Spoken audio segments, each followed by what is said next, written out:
Hey guys, and welcome to the Fandom Toy Box presented by AnimeSecrets.org. I'm your host, Nick Nassau, and today I'm going to be wrapping up my little Go-Onger mini-series by reviewing for you guys the fourth and final set of 3 engines in the Engine Sentai Go-Onger line. These are the ones that were used by Go-On Red as like a secondary mech. From 10 to 12, number 10 we have Quiche Mammoth right here, and then we have 11 and 12 T-Line and K-Line. So Quiche Mammoth is like a steam train mammoth, and these two are like a Tyrannosaurus Rex and Triceratops train car themed. So let's take a look at these things individually. Now, real quick thing. All 3 of these things together were considered one Zord in Power Rangers, called the Paleozord. So this whole thing was called the Paleozord, while they're considered 3 individual mechs in Go-Onger. So let's take a look at these things individually.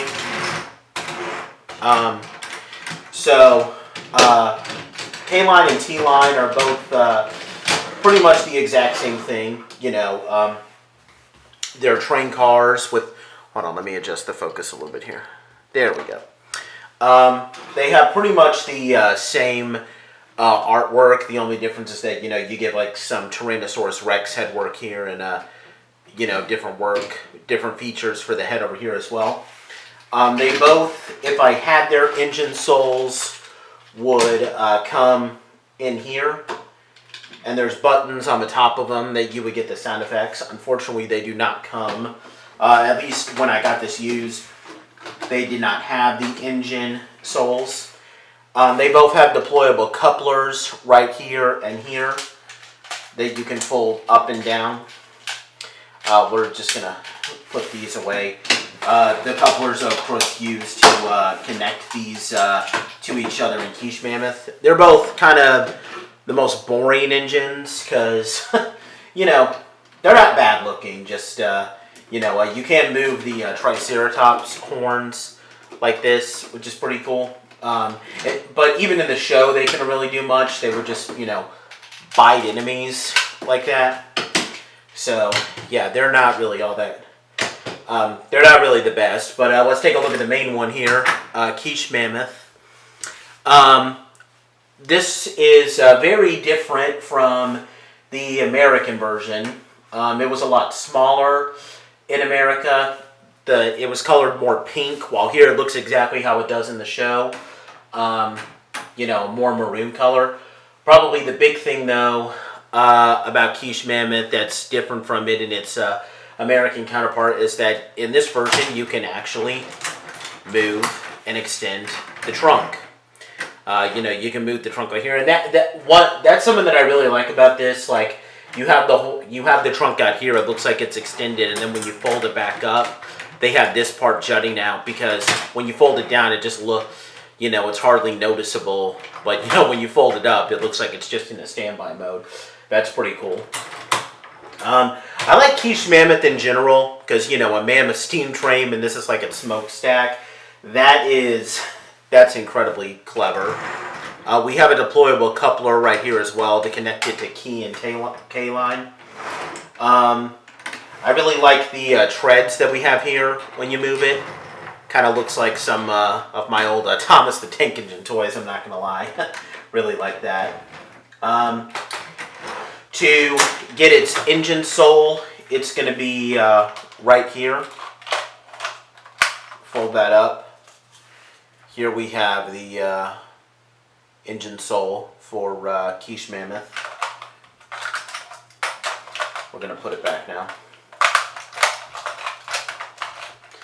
And you would get the, whoa. Oh, sorry. I was putting it backwards, guys. There we go. The sound effects would come in by pressing, there's these 2 buttons right here that you would get the sound effects for. So that's pretty cool. Quiche Mammoth is pretty awesome looking mech. Pretty neat looking one. Probably my favorite of the individual engines. Just, he's really big. I was always a fan of trains as a kid, and I don't know, a mammoth train in general is just awesome. So now I'm going to show you guys what we get when we combine these three guys together. These ones didn't have any, unlike, the other mechs where, I guess technically you could have these things as arm attachments for Engine-Oh, but it was never done in the show. So, not really much to, so I didn't really want to show that off. I guess you could technically do it, but no need to since it didn't appear in the show. So let's see what happens when we combine these three together to form Kyoretsu-Oh, or the Paleo Max Megazord, as it's known in Power Rangers. So for these two guys, one of the easiest things to do. Just open their mouths completely up, like this goes all the way. Set them down. And when you set them down, they're naturally going to lean a little bit like this. This is to help you determine which leg, this is the right leg and this is the left leg because of how they lean. Which is pretty clever, pretty handy. For Quiche Mammoth, we are going to completely dismantle this thing. So let's take this thing apart.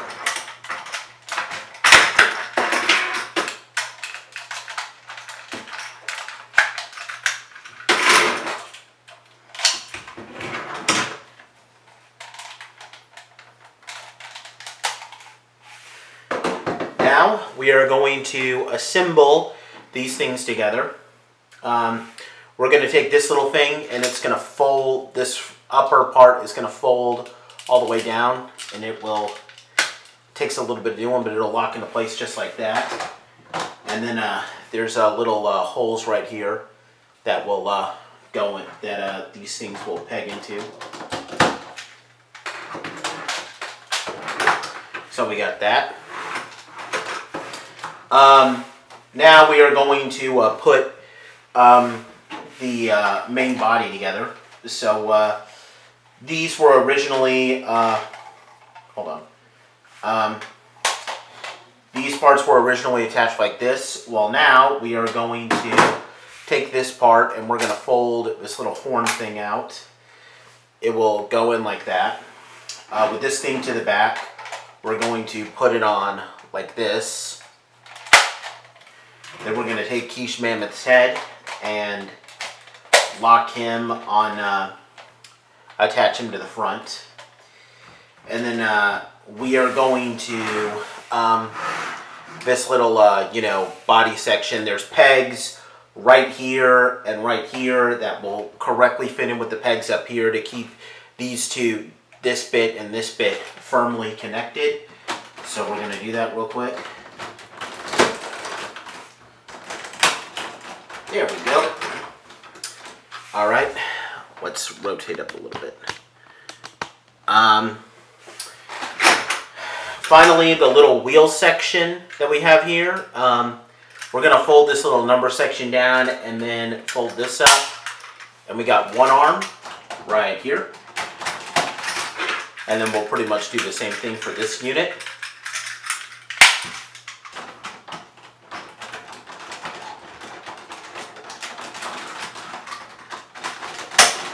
And then finally, these little horns, you can barely see them, but there's horns that will come out like here.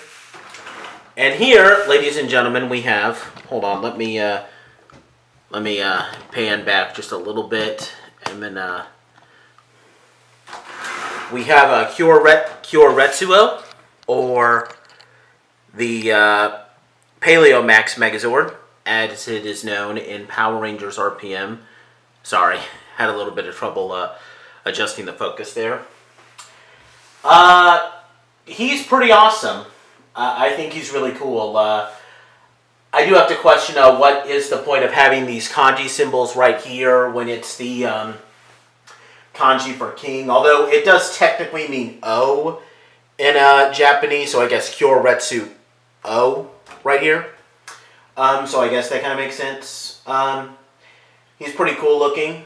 He does have an attack mode where we can extend the trunk out to you know, like that to shoot ice out. And we can also fold the tusks down like this, you know, so it can like, you know, bam, like that, which is pretty cool.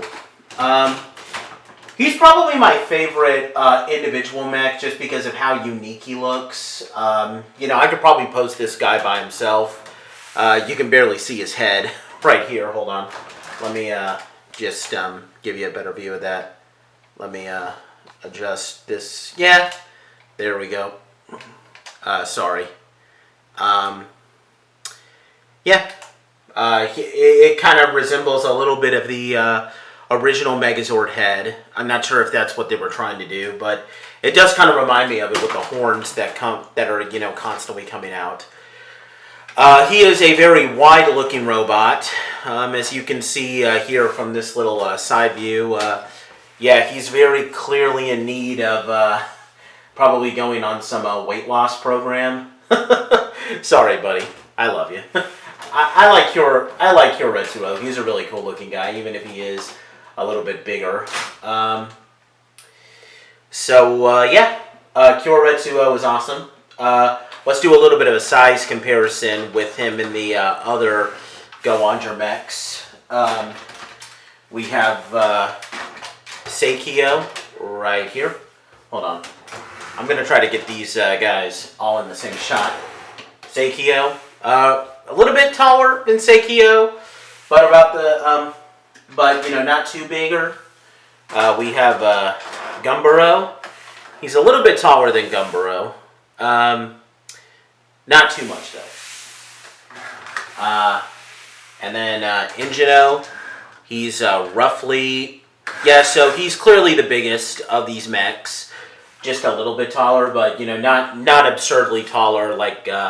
You know, a Mogyu Daio compared to a Shinkano and Dakaio, which I'm pretty sure Frankie's going to be showing you guys that. So, yeah.